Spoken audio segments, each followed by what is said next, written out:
Greetings. Together, we gather in solemn assembly to mark the occasion of the crucifixion of our Lord and Savior, Jesus Christ.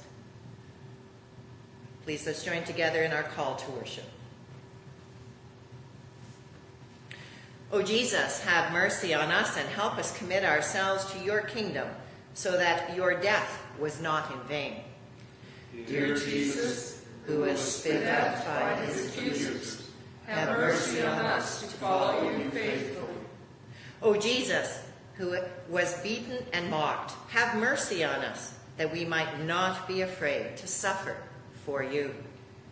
Dear Jesus, who gave his life for us, may we always put your ways before ours. Let's come together in prayer as we approach God together in prayer. Please be seated.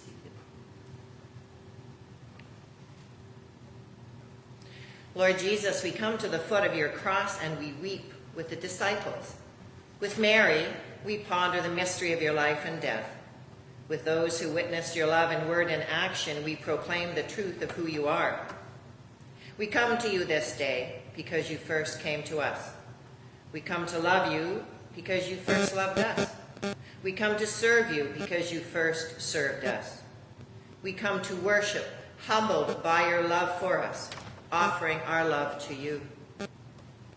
Hear us, God, as we confess that we have at times taken the power of the persecution and crucifixion of the Lamb for granted.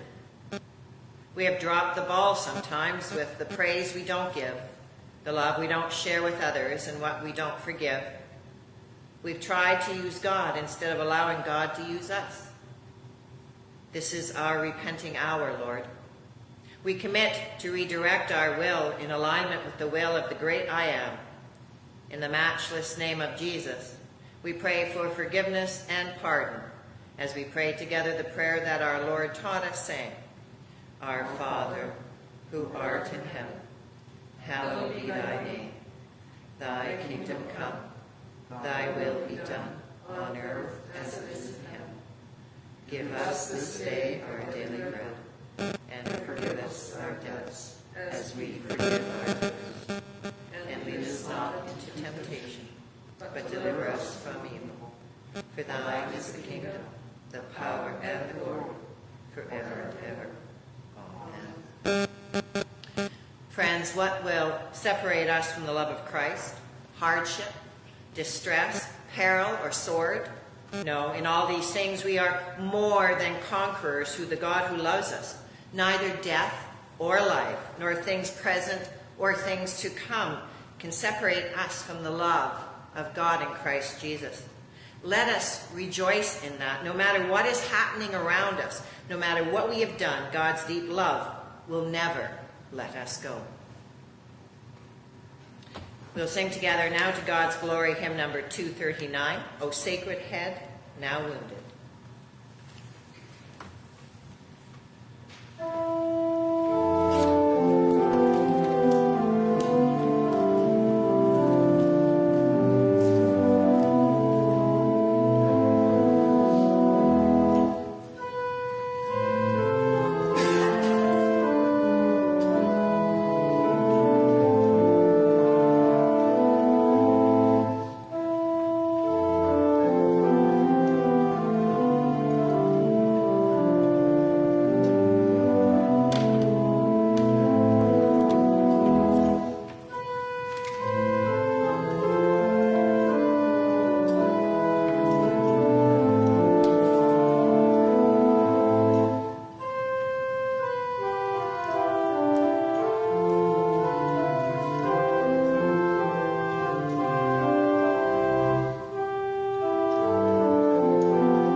come together in prayer to prepare our minds and our hearts to receive the word of the Lord. Let us pray together. O God, our source of wisdom and understanding, in the midst of distractions around us, still our minds to listen. In the midst of competing voices, let us hear your word. Among the choices that confront us, help us follow your will for the sake of Jesus, your Son and our Savior. Amen. Our first reading is taken from Isaiah 52, reading through to 53:12. Hear the word of the Lord. See, my servant will act wisely. He will be raised and lifted up and highly exalted. Just as there are many who were appalled at him, his appearance was so disfigured beyond that of any human being, and his form marred beyond human likeness. So he will sprinkle many nations, and kings will shut their mouths because of him. For what they were not told, they will not see, and what they have not heard, they will understand. Who has believed our message? And to whom has the arm of the Lord been revealed? He grew up before him like a tender shoot, and like a root out of dry ground. He had no beauty or majesty to attract us to him. Nothing in his appearance that we should desire him. He was despised and rejected by humankind, a man of suffering and familiar with pain. Like one from whom people hide their faces, he was despised, and we held him in low esteem. Surely he took up our pain and bore our suffering, yet we considered him punished by God, stricken by him and afflicted. But he was pierced for our transgressions. He was crushed for our iniquities. The punishment that brought us peace was on him, and by his wounds we are healed. We all, like sheep, have gone astray. Each of us has turned to our own way, and the Lord has laid on him the iniquity of us all. He was oppressed and afflicted, yet he did not open his mouth. He was led like a lamb to the slaughter, and as a sheep before its shearers is silent, so he did not open his mouth. By oppression and judgment he was taken away, yet who of his generation protested? For he was cut off from the land of the living. For the transgression of my people he was punished.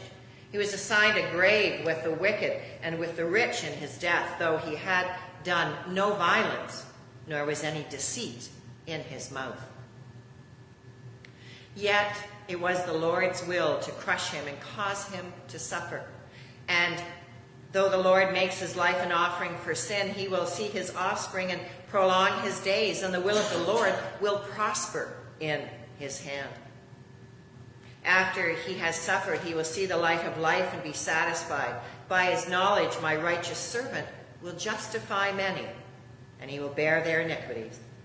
Therefore, I will give him a portion among the great, and he will divide the spoils with the strong, because he poured out his life unto death, and was numbered with the transgressors. For he bore the sin of many, and made intercession for the transgressions. Our second reading is taken from Hebrews 10:16-25. This is the covenant I will make with them after that time, says the Lord. I will put my laws in their hearts, and I will write them on their minds. Then he adds, their sins and lawless acts I will remember no more. And where these have been forgiven, sacrifice for sin is no longer necessary. Therefore, brothers and sisters, since we have confidence to enter the most holy place by the blood of Jesus, by a new and living way opened for us through the curtain, that is, his body, and since we have a great priest over the house of God, let us draw near to God with a sincere heart and with the full assurance that faith brings, having our hearts sprinkled to cleanse us from a guilty conscience, and having our bodies washed with pure water. Let us hold unswervingly to the hope we profess, for he who promised is faithful. And let us consider how we may spur one another on toward love and good deeds, not giving up meeting together as some are in the habit of doing, but encouraging one another, and all the more as you see the day approaching. This is the word of the Lord. Thanks be to God.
Two of the disciples brought a colt to Jesus, who was waiting outside the wall of the great city of Jerusalem.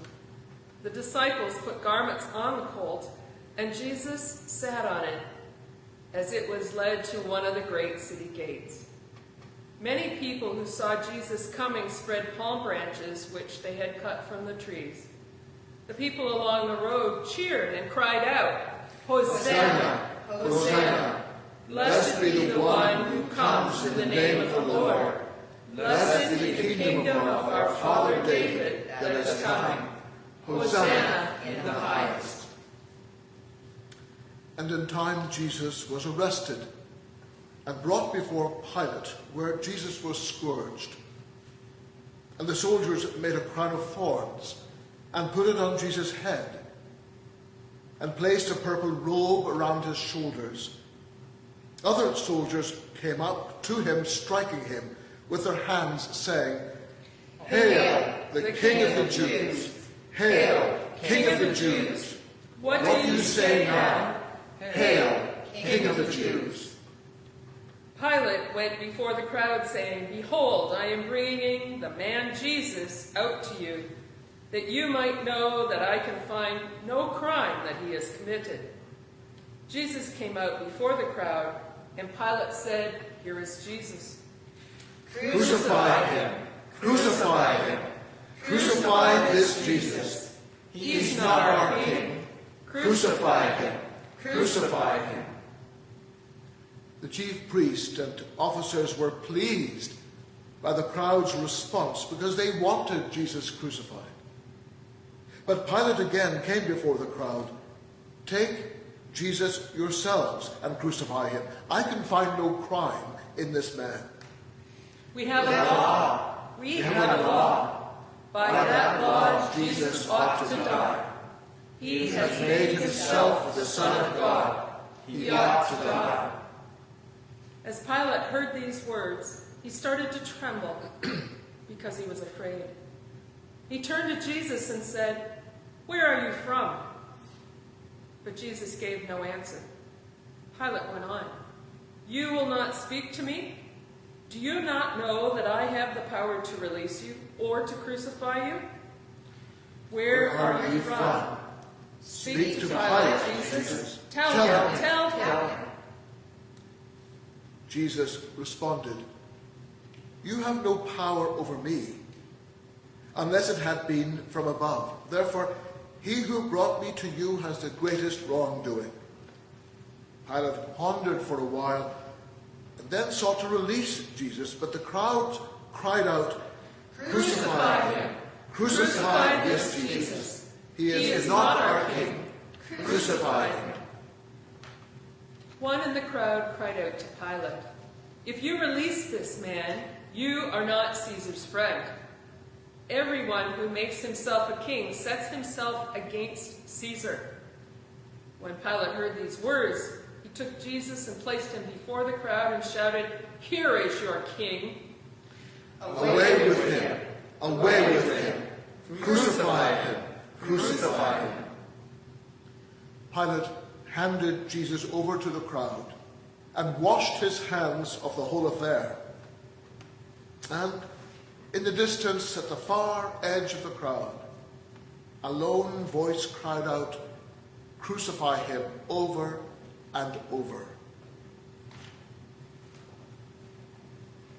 As they led him away, they seized Simon from Cyrene, who was on his way in from the country, and put the cross on him and made him carry it behind Jesus. A large number of people followed him, including women who mourned and wailed for him. Jesus turned and said to them, "Daughters of Jerusalem, do not weep for me, weep for yourselves and for your children. For the time will come when you will say, 'Blessed are the barren women, the wombs that never bore and the breasts that never nursed.' Then they will say to the mountains, 'Fall on us,' and to the hills, 'Cover us.' For if men do these things when the tree is green, what will happen when it is dry?" 2 other men, both criminals, were also led out with him to be executed. When they came to the place called the Skull, where they crucified him along with the criminals, one on his right, the other on his left. Jesus said, "Father, forgive them, for they do not know what they are doing."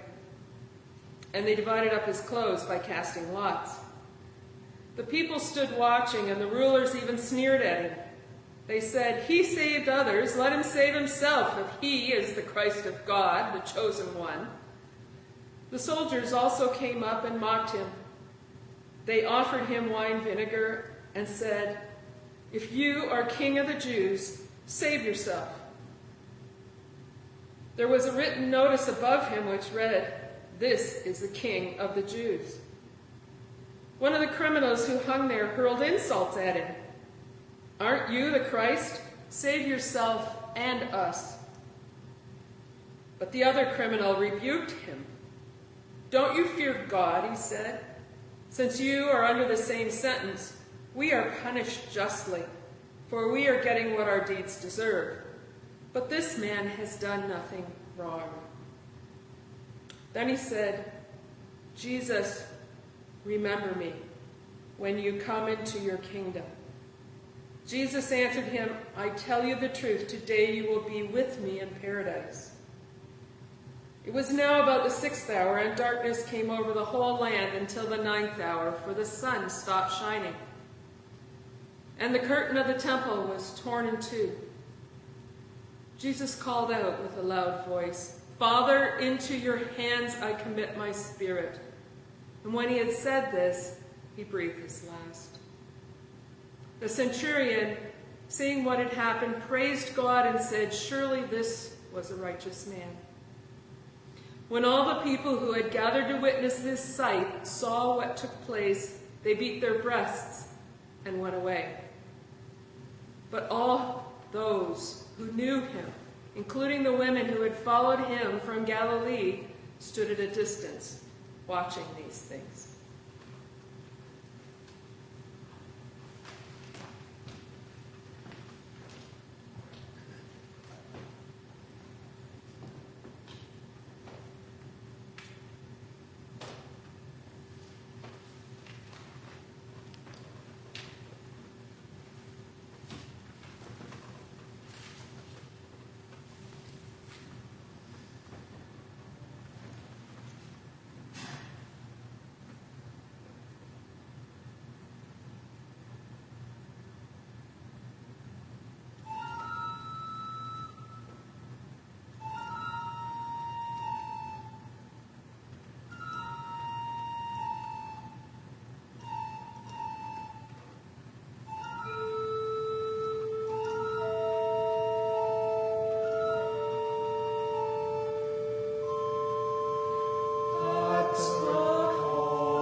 They took him, a man, vibrant and alive, like you and me, and nailed him to a cross.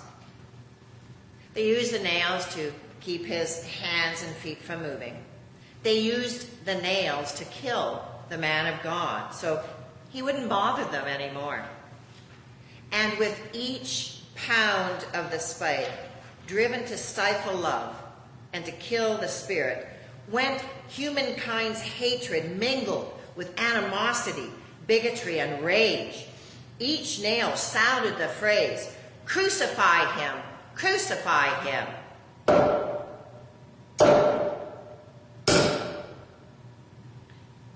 Each nail represents the worst act one person could do against another, the ending of a life.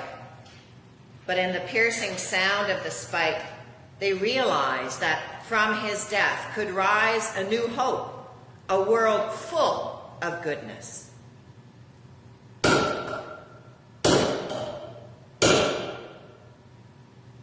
What shall we do with these nails? Are we to make them holy objects? Shall we put them up in permanent places in our homes like a good luck horseshoe or a four-leaf clover?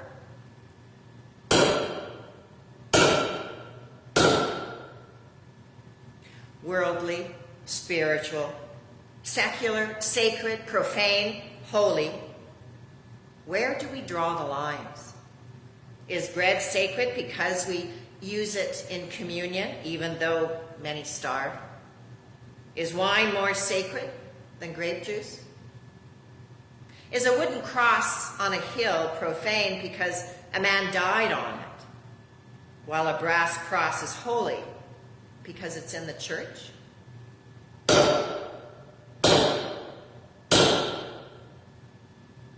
The thing about the nails is that while there was one nail nailed in each hand and one holding his feet in place, there was a fourth nail. It was nailed up over Jesus' head in the sign with a supposed accusation that read, "This is Jesus, the King of the Jews."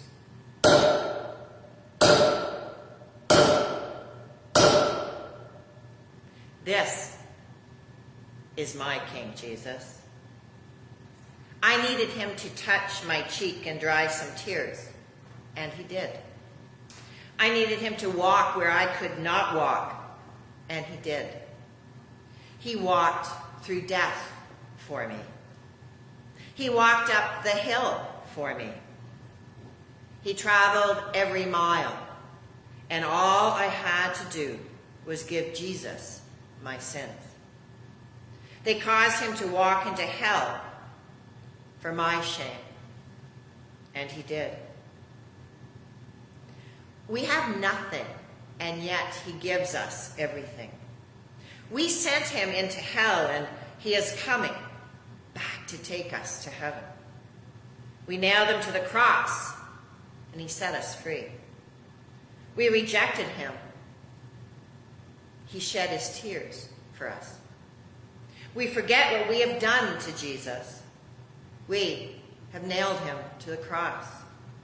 If we ever want revival in our lives, it means giving everything to him. This is Jesus, the King.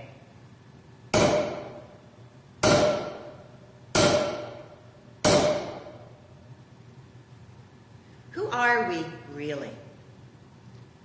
Are we such miserable people that we can crucify our God? Or are we such great people that we can seek justice and hunger for truth and appreciate beauty and learn to love? Yes, we're all of that. Blood-stained, pain-causing, nail-like creatures of God, yet called by the Master to build and to shape. This is who we are then, fellow offenders. And the choice that demands our attention is to say yes to life and live, or no to life and die. The nails pounded into the cross on Good Friday had no choice.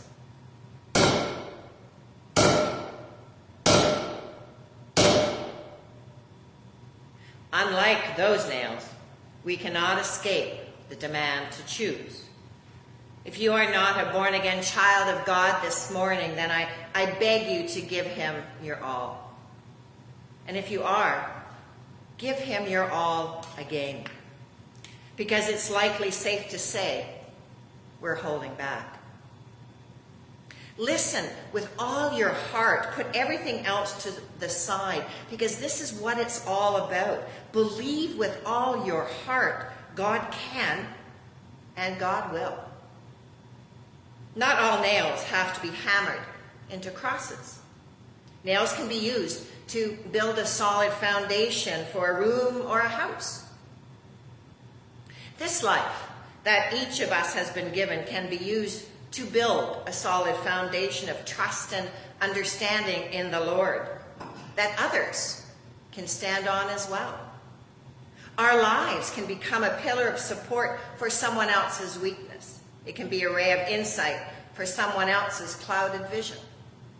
Martin Luther used a nail to tack a list of questions on a church door to open the door of truth that had been nailed closed. With the life that has been entrusted to each of us, we each can seek the truth, even if it means hammering on a church door, piercing and shattering trivia of habit and the "but we've always done it that way" responses to life. We can show others, our family, responsibility, and give and take and share our answers of life with others, so that together we can push and prod each other closer to life's deepest meaning, Jesus Christ, our Lord and Savior. So my friends, come. Take your life in your hands with its harsh, wounding edges. Use your life that, as the nail it can be, use it fully and constructively. This life is accepted and already approved with all its phoniness and grand illusions. With it, we can build up or tear down. We can live our lives or throw them away. Come, come and hammer away.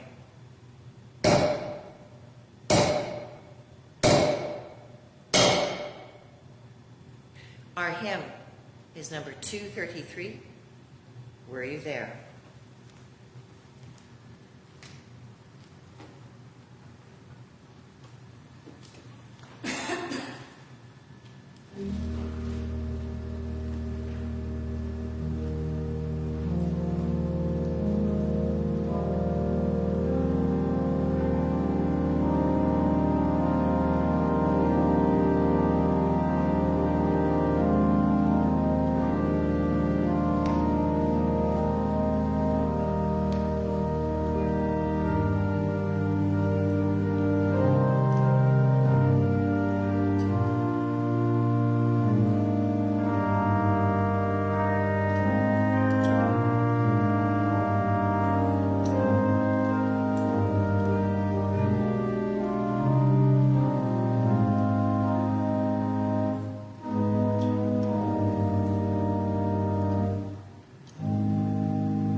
O my people, O my church, what have I done to you, or in what have I offended you? I led you forth from the land of Egypt and delivered you by the waters of baptism, that you have prepared a cross for your Savior. Holy God, holy and mighty, holy and immortal one, have mercy upon us.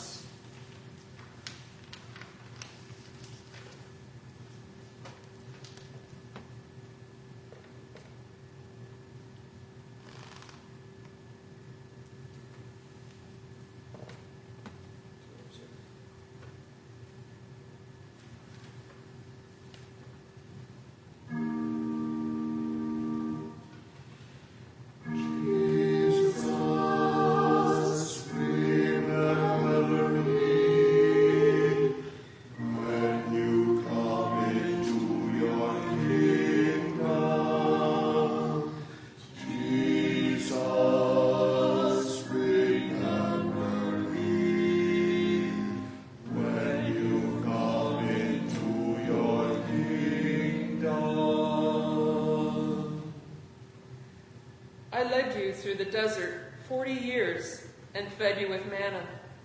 I brought you through times of persecution and of renewal, and gave you my body, the bread of heaven. But you have prepared a cross for your Savior.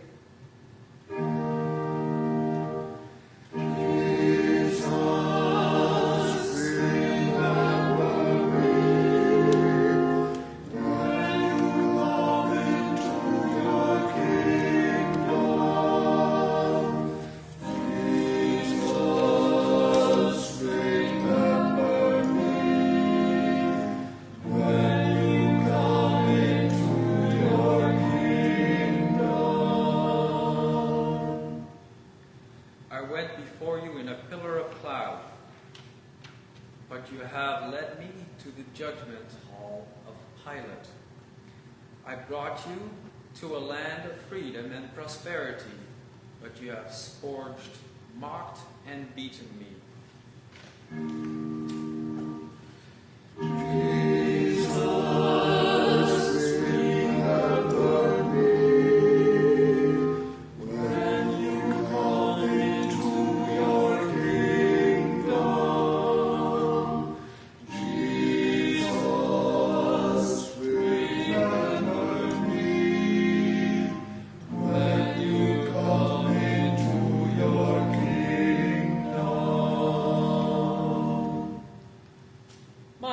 I gave which the world cannot give, and washed your feet as a servant.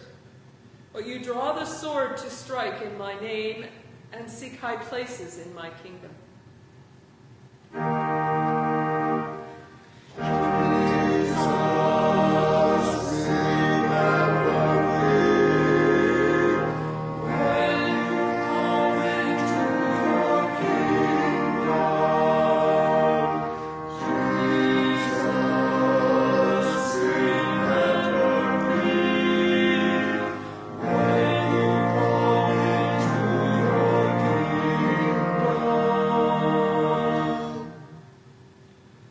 Accepted the cup of suffering and death for your sakes.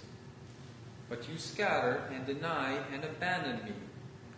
I sent the Spirit of truth to lead you, but you close your hearts to guidance.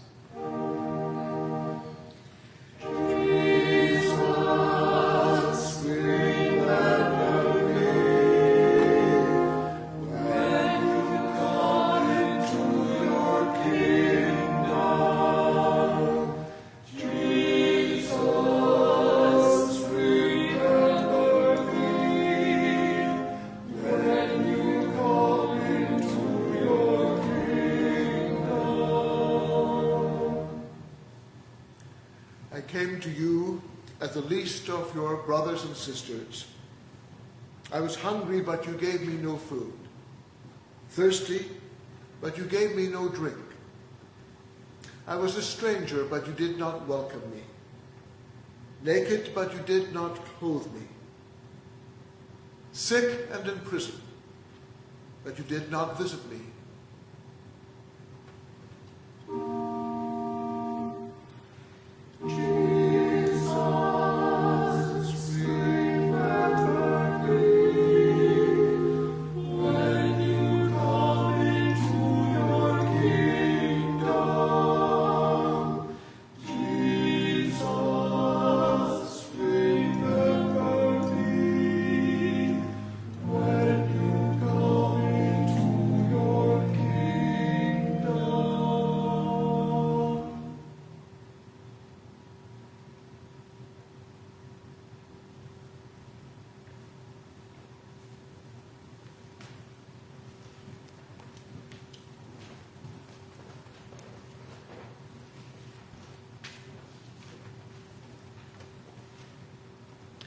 Let's come together in prayer. Let's pray together.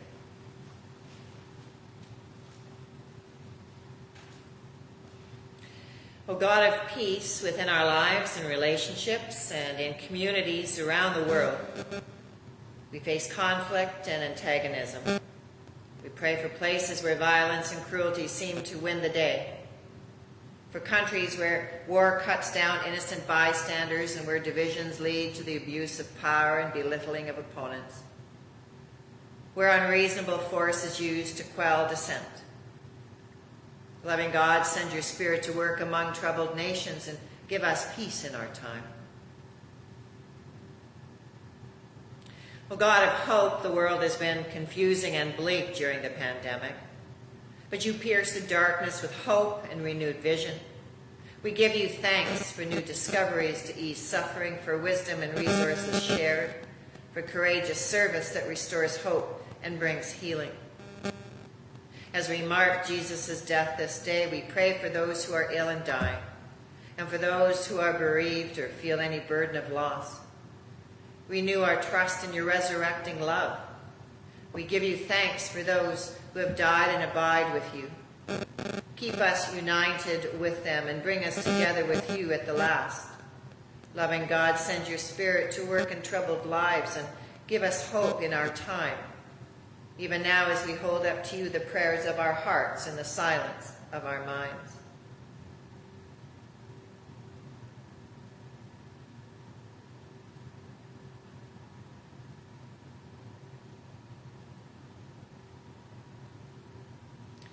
O God of community, we pray for the Church of Christ here and throughout the world, united in its witness and service as it responds to the many needs around it, where the pandemic has challenged its ability to minister, restore its vigor and grace, nurture our calling to unique ministries wherever we serve. Loving God, send your Spirit to equip the church for the future and give us courage in our time. O God of all our days, we thank you for moments of joy and celebration, for pleasure given and received throughout the months of distancing. We thank you, too, for times of quiet reflection. We remember before you those who feel lonely or bitter or fearful or anxious, and those who must walk through dark valleys of grief and loss. Be their comfort and encouragement. Open our hearts to love anyone in difficulty more deeply. Loving God, send your Spirit to mend the brokenhearted and give us joy in our time. O love from heaven to earth, come down. You made us to live in communion with you and one another. We remember before you our families, whether we are close to one another or estranged, and our friends, whether nearby or far away. Bless the relationships that bring meaning to our lives and sustain our care for each other. Loving God, send your Spirit to bless all those connected to everyone and to each of us and give us love in our time. For it is in Christ's name that we pray. Amen. Our hymn is number 231, When I Surveyed the Wondrous Cross.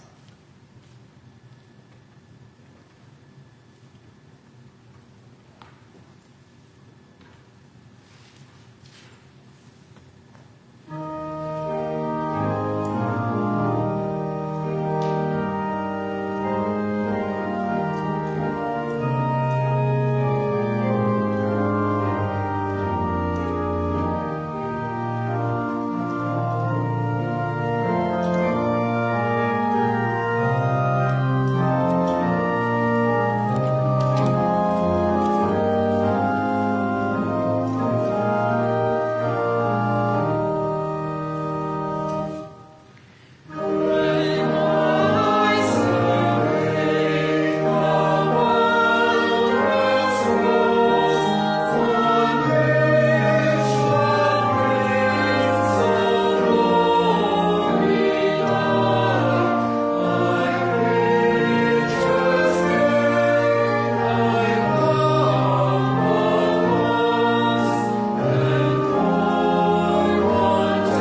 Jesus, we wait here by your tomb, carrying our grief, the grief of the betrayer, the grief of the denier, and the grief of the crucifiers.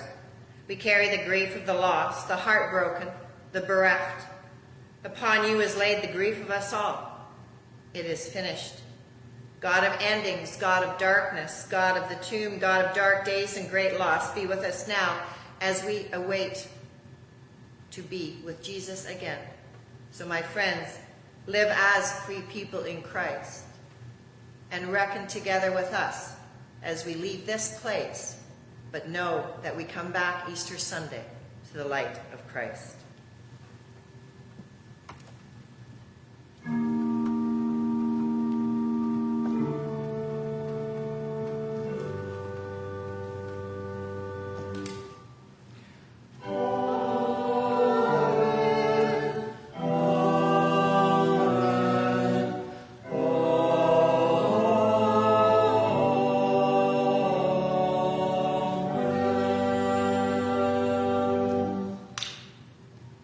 Christ is King. Christ conquers death.